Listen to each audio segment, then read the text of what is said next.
Hello my dear class 12 IP student. Hope you have gone through the last session and today I am going to start MySQL for class 12, but before that I told all of you to go through the portion that I have discussed in class 11, isn't it? Hope you have gone through it very well.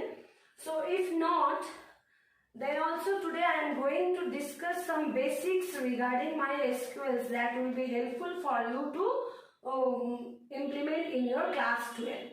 Okay, so see, in class 11 in queries we have done queries related to one table, isn't it? That one table has been given to you and some queries related to that table you have to find. But now we will learn queries related to two tables.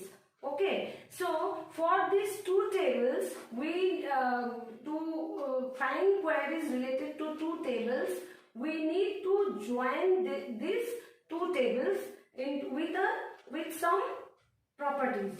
Okay, for those properties we need keys. Now I am going to discuss about keys. You all know how many types of keys are there in MySQL. There are 4 types of keys, isn't it? What are those keys? Those are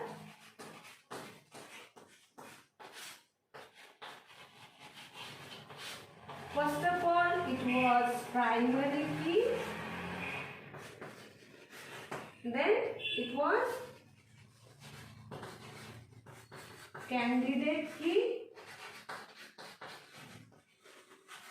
alternate key, and last one is foreign key. So there are basically 4 types of keys, that is primary key, candidate key, alternate key and foreign key. So what is primary key? It is very simple one, that is the unique key that can easily identifies a table, means the unique key in a given table is known as primary key. Candidate key, what is this? Again I am telling you that everything has been discussed in class, even the notes has been given to you all. Just go through that, just flip your page and go through that thoroughly once. What is candidate key? Candidate key means the key that is capable of being primary key, that is candidate key. Alternate key, the key which is not a primary key as well as candidate key, that is known as alternate key. And foreign key, the key, now this foreign key is very important for joining two tables. Okay, that is why I am discussing about keys today. And foreign key is the key which establishes the relationship between two tables. Okay, so just see with the formula.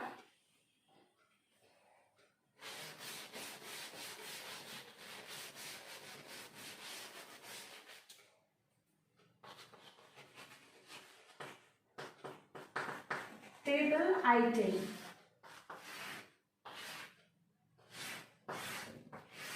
Just see this table. Here it is. Item ID, item name, quantity. Okay, and whatever here it is written. Now see, this is a table name item. Okay, and here 3 fields are there, that is item ID, item name and quantity. Now the 4 types of key that we have discussed, from that first key that we have discussed is primary key. So from these 3 fields, which is the primary key, means which is the unique key that no other have that, like in your class I explained this also, that roll number, see, roll number never match with anyone. Name might be same, class might be same, but you can never have same roll number in a class, isn't it? So roll number is the primary key. Here also item ID, item name and quantity. Here what happens, this item ID, this ID will never be same in the table. Name might be same because product might be same, and quantity might also be same. If some quantity is 4 pieces, other can also be 4, but this ID will never be same, isn't it? So that is why here this item ID is primary key. Okay.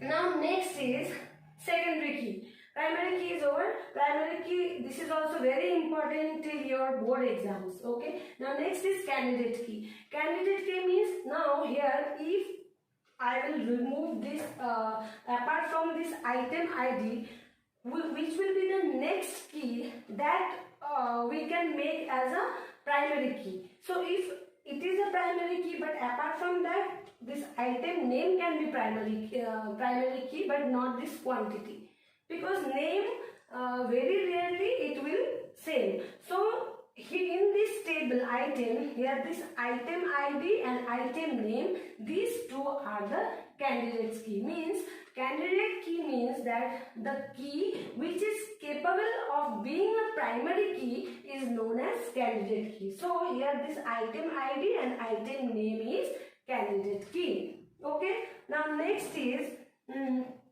alternate key. Okay. Alternate key, from here see. Alternate key means the key which is not a primary key, that is known as alternate key. From this candidate key, these two are candidate key. From this candidate key, this is primary key, item ID is primary key. Then which is left? This item name is left. So this is alternate key. Okay, so this key is alternate, means the primary key, candidate key which is not a primary key, that is known as alternate key. Okay, and last foreign key that I will make you understand with the example.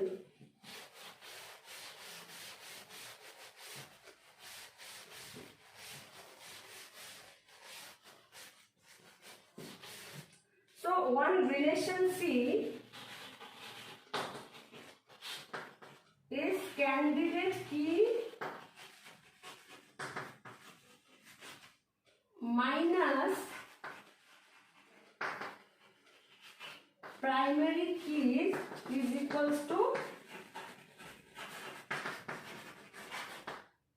alternate keys. Okay, means candidate key, those two. Then from there item ID was the primary key, then left is what? Item name, so that is the alternate key. Okay, now last key that I will discuss is foreign key. This foreign key, try to understand in a very proper way, because this foreign key is going to be used very much for joining two tables in MySQL.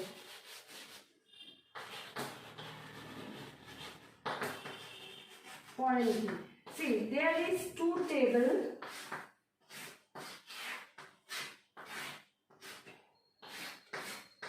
Okay, here it is subject,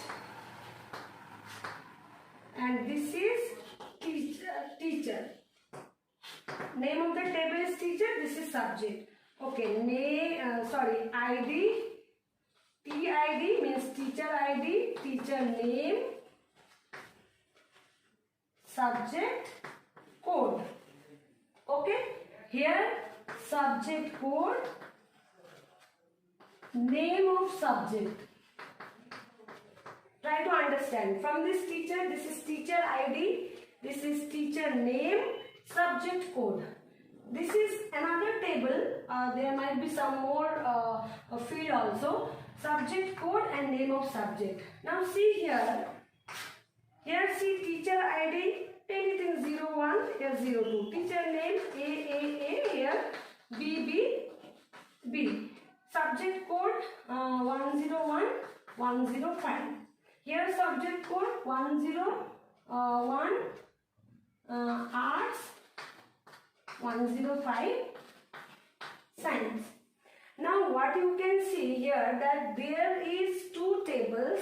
There are two tables. One is teacher and other is subject. From these two tables, you will just see that one field is one column name is common in both the cases. That is, here in teacher, here it is subject code, in subject here it is also subject code. So these two is a common field in these two tables. Subject code is the common field in these two tables. That is why this is known as foreign key. So if it is asked that in the given table teacher and subject identify the foreign key, then you have to say that since subject code is common in both the tables, or it establishes a relationship between both the tables, that is why subject key is the foreign key. So this key is going to be very much helpful or used in your further queries. So do